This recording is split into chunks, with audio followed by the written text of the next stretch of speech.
I spent $75,000 on my own 65th birthday party.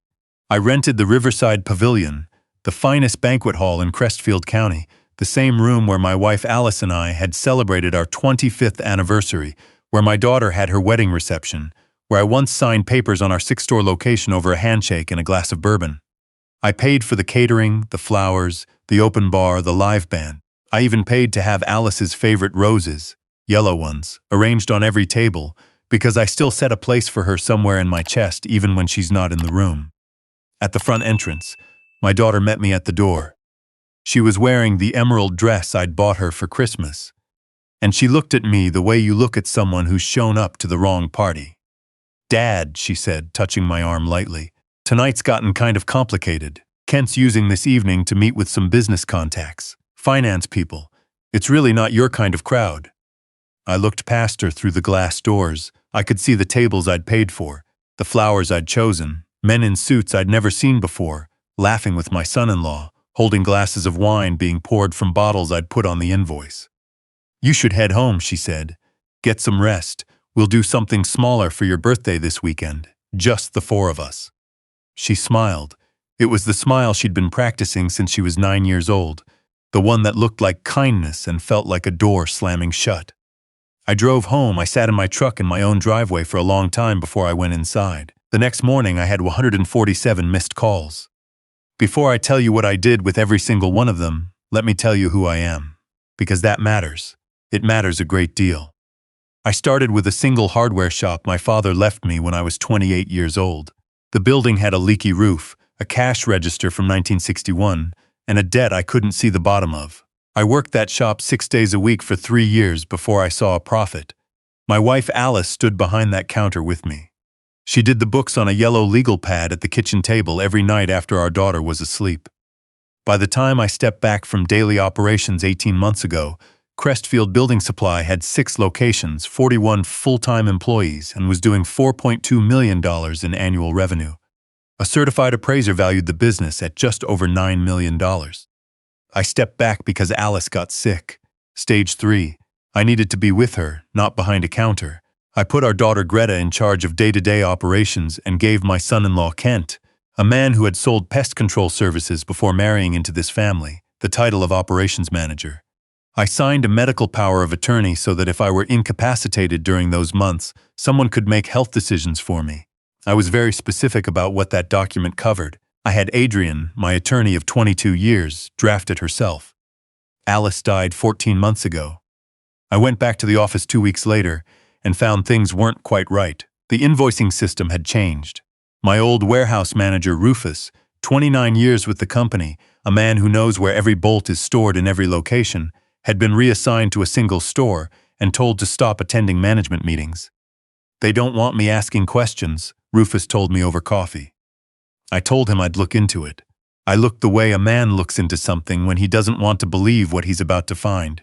Slowly, charitably, giving everyone the benefit of the doubt. That was my first mistake. My second mistake was paying for the birthday party instead of paying for an audit. After Greta turned me away at the door of my own event, I drove home and did something I hadn't done in 4 years. I opened the business accounting portal on my own laptop. I still had full administrative access. Kent had pushed me to relinquish it 3 times, and I had declined 3 times, the way a man holds on to the last key to his own house. I poured a glass of bourbon and started reading. The numbers were wrong. Not subtly wrong, catastrophically wrong. The kind of wrong that doesn't happen by accident. Over the past 16 months, $380,000 had moved through the company accounts with no corresponding invoices, no vendor records, no payroll logs. It had gone somewhere, and that somewhere had an address. I found it in a shared cloud folder Kent had carelessly linked to the company account, a folder labeled PJK Personal. He had not even bothered to hide it under a different name. There were receipts, a boat, a vacation to Cabo, a designer watch, a lease payment on an apartment 40 miles from here, in a building that rented furnished units by the month, in a city where I had never known him to have any business. And then there was the email chain. It was between Kent and a man named Stanton, representing a firm called Irongate Capital. The most recent message was from 2 days earlier. "The principal is completely out of the picture. Greta handles all operational decisions. We have the proxy documentation in place. We can close by Friday, all cash, wired to the LLC we discussed. The employees will be notified after transfer. $2.1 million for a $9 million business, for 41 people's livelihoods, for 37 years of my life. I set the bourbon glass down very carefully on the coaster Alice had given me, a little painted cardinal on it, because cardinals were her favorite bird, and she said every time I set a drink on it, I had to think one kind thought, or the cardinal would judge me. I looked at the cardinal. I thought, my grandchildren are in that building right now. Sam was 9, Leo was 7. The two finest people I had ever met, both of them still small enough to want to hold my hand when we crossed parking lots. They were in that banquet hall, probably eating cake from the dessert table I'd ordered, probably not understanding why their grandfather wasn't there to blow out the candles. I picked up my phone and called Rufus. He answered on the second ring. It was nearly 11 o'clock at night. I need you to go to the Riverside Pavilion, I said. Tell Greta there was a water situation at my house and I need her to let you take the boys home for the night. Don't mention me. Keep it simple. Get Sam and Leo and bring them here. Rufus didn't ask questions. He never has. That's why I've trusted him for 29 years. While he drove, I called Adrian. She picked up on the first ring. Good attorneys always do when they see your name at 11 p.m. Tell me something good, I said. At this hour? Not likely. A pause. I heard her sit up straighter. What happened? I told her. I kept my voice level and factual the way I learned to do across 30 years of business. The way you stay calm when everything is on fire because panic is expensive.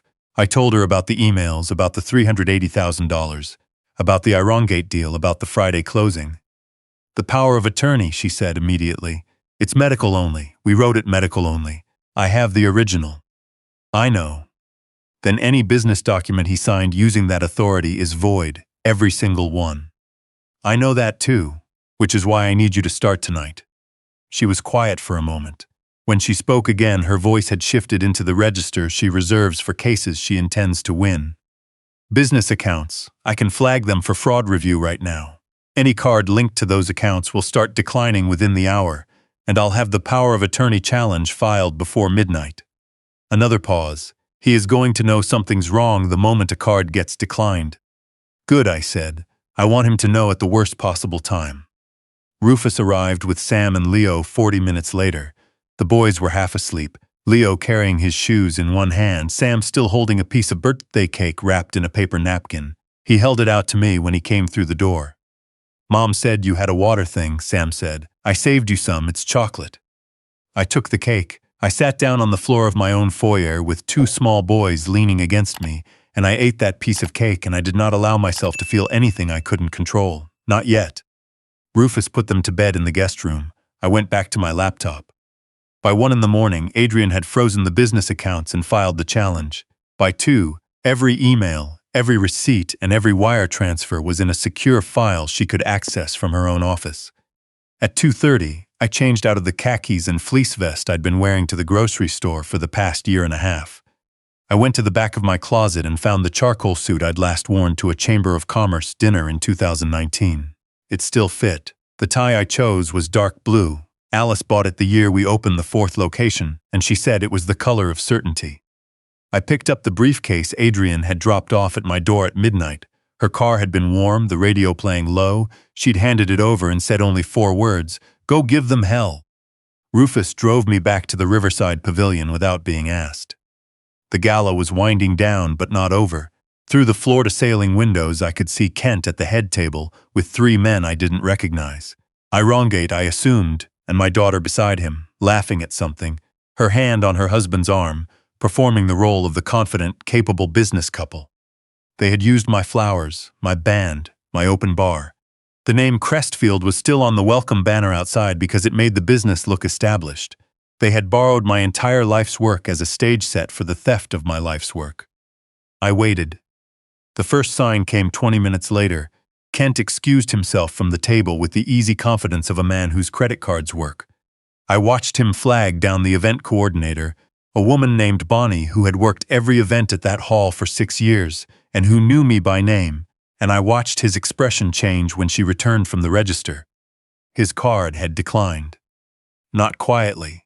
The system had flagged it for fraud, and Bonnie, following the protocol she was required to follow, called it in. I could see her on the phone. I could see Kent's jaw working. I could see the moment he turned back toward the table with that half-inch drop in his shoulders that tells you everything. He tried a second card, a third. By the fourth attempt, Bonnie had called her manager, who was a man I had known for 12 years, and who I'd spoken with personally at 9:30 that evening. I got out of the truck. I straightened my tie. I walked through the front doors of the Riverside Pavilion. The welcome banner read, "Crestfall Building Supply, 37 Years of Excellency." I had written that copy myself. The room went quiet as I walked in. Not all at once, but the slow quieting of a crowd that senses something is about to shift. Heads turned. The band, playing a low background number, kept going for a moment, then stuttered to a stop. I walked to the head table. Kent saw me first. His face moved through emotions too fast to catalog, but I caught the main ones. Surprise, recognition, calculation, and underneath all of it, something that might have been briefly a terrible kind of relief. The relief of a man who has been lying for so long that being caught feels like setting down something unbearably heavy. Greta stood up, her chair scraped the floor. "Dad," her voice was controlled but thin at the edges, "you shouldn't, this isn't." "I know," I said, "and yet here I am." I set the briefcase on the table. I looked at the three men from Irongate Capital, the one in the center, older, silver-haired, the kind of man who has spent 50 years practicing the look of money, straightened slightly in his chair. He recognized authority when it walked into a room, even when he didn't yet know whose it was. "Gentlemen," I said, "my name is the one on that banner outside. I'm the founder of Crestfield Building Supply. I built it, I own it, and I believe you've been told something different." I set Adrian's filing on the table. "The power of attorney my son-in-law has been using to represent on or this business is a medical directive. It covers health decisions only in the event of my incapacitation. I am not incapacitated. Any document he has signed on my behalf is legally void. My attorney filed the formal challenge 3 hours ago. There will be no closing on Friday." Stanton looked at the filing, he looked at me. Then he looked at Kent with the expression of a man who has discovered the fish he paid for was not fresh. "We'll be in touch," he said, to me, not to Kent. He and his associates gathered their things with the quiet efficiency of people who have exited bad rooms before and know exactly how to do it. They were gone inside 90 seconds. The last of the other guests drifted toward the exits. Only Kent and Greta remained at the head table. Kent sat down slowly, like a man twice his age, the weight of it sudden and total. Greta stayed standing. She looked at me, then at her husband, then at me again, and then she did the thing I had half expected and wholly dreaded. It was his idea. Her voice was flat and immediate, like she'd had it waiting. "The whole thing, I told him from the beginning it was wrong. I told him you would find out. I wanted to bring you into the conversation, Dad, but he kept saying—" "Greta," Kent's voice was barely audible, "don't. He said you were too old to understand the financial realities anymore. He said the business was declining and we needed the liquidity. I went along because I was scared, because I didn't know how to."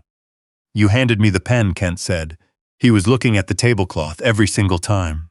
"You handed it to me and watched me sign. I didn't understand what I was signing. You understood." He said it without heat, without accusation, with the flat certainty of a man with nothing left to protect. "You knew exactly what you were signing." The two of them looked at each other, and I watched something dissolve between them, some last connective tissue of their partnership, in the span of about 4 seconds. 8 years of marriage, audited and found insolvent in the length of one exchange. I felt no satisfaction in witnessing it. I want to be honest about that. I felt tired. The specific exhaustion of a man who has been lied to by his own blood and has now seen the proof of it displayed without any remaining possibility of doubt. "Here is what is going to happen," I said. They both looked at me. "The business reverts to my direct control as of tonight. Adrian will be at the office at 8 tomorrow morning to change the administrative access and all account signatories. You," I looked at Kent, "will not be on the premises." I kept my voice even. "The $380,000 will be repaid, with documentation, with a payment schedule. In full. I am not calling the police tonight.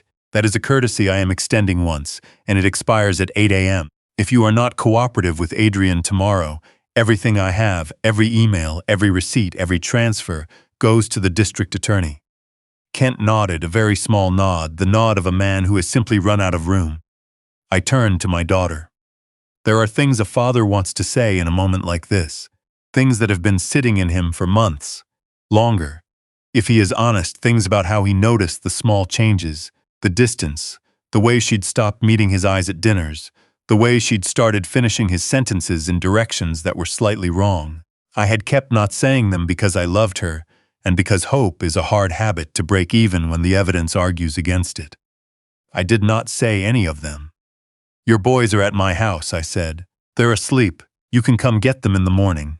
I picked up my briefcase. "I'll take care of them either way. That's something I know how to do." I walked out of the Riverside Pavilion. The welcome banner was still up as I passed through the doors. 37 years. I looked at it for a moment in the dark, then kept walking. Rufus was at the curb, engine idling, the way he had waited at the end of countless long days over the past 3 decades. 61 years old, bad knee, tendency to hum old hymns when he thinks no one is listening. I got in, I set the briefcase between us. "All right," he said. "Not entirely," I said, "but getting there." We drove for a while without talking. The town was quiet. All 6 stores were dark, but their signs were lit from the outside, because I had always believed in keeping the signs on. It costs almost nothing, and it tells people you're still there. "Sam saved me a piece of birthday cake," I said eventually. Rufus made a sound that was almost a laugh. "Was it good?" "Chocolate, Alice's recipe. Greta must have ordered it from the same bakery." I looked out the window at the passing streets. She remembered that much at least.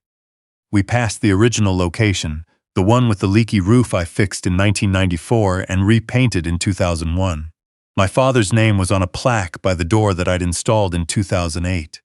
You couldn't read it from the road at night, but I knew it was there. "I'm going to need you back full time," I said to Rufus, "if you're willing." He didn't hesitate for a single second. "Tell me what time." 7:30, "but don't tell anyone yet. I want to walk in quiet." "Quiet," he agreed. "That's always been your best trick." It was nearly 4 in the morning when we got back to my house. I checked on Sam and Leo, both still sleeping, Sam on his back with one arm thrown over his face, Leo curled toward the wall the way he'd slept since he was an infant. I stood in that doorway for a moment without moving. $9 million is a number, a meaningful number, a hard-won number, the kind that represents decades of decisions and risks in inventory that didn't move and loans that got called, and employees I refused to let go through 2 recessions. It is genuinely significant. But it is still just a number. The 2 boys asleep in my guest room were not a number. As far as I was concerned, they were the entire point of it. I went to my own room. I set my phone on the nightstand and saw the 147 missed calls still sitting on the screen. My daughter's name, my son-in-law's name, unknown numbers I assumed were irongate, looking for someone to explain what had happened to their deal. I turned the phone face down. In the morning, I would go to my office. I would sit behind my desk for the first time in 18 months. I would look at the framed piece of cross-stitch on the wall that Alice made me in 1988, the one that reads, "You built this," and I would roll up my sleeves. Greta was 34 years old. She had time. Whether she would use it honestly was a question only she could answer, and I had learned late and at considerable cost that I could not answer it for her. I had spent 40 years trying. I was finished trying. I was ready to see what happened when I stopped. What I knew for certain was this. I was 65 years old. I had buried my wife. My own child had tried to sell everything I had built while I was still standing in it, and I had walked into a room full of people expecting a confused old man, and I had walked out of it with my business, my dignity, and a piece of chocolate birthday cake still sitting on the kitchen counter. That seemed like enough for one night. I turned off the light. Outside the window, the first birds were starting up, the early ones, the reckless ones that don't wait for full dawn before deciding the world is worth singing about. Alice loved those birds. She used to say they were optimists with a death wish, starting that racket before the neighborhood cats were even awake. I lay there, listening to them carry on, loud and ridiculous, and entirely unbothered by anything that had happened or was yet to happen. For the first time in a long time, I found I didn't mind the noise at all.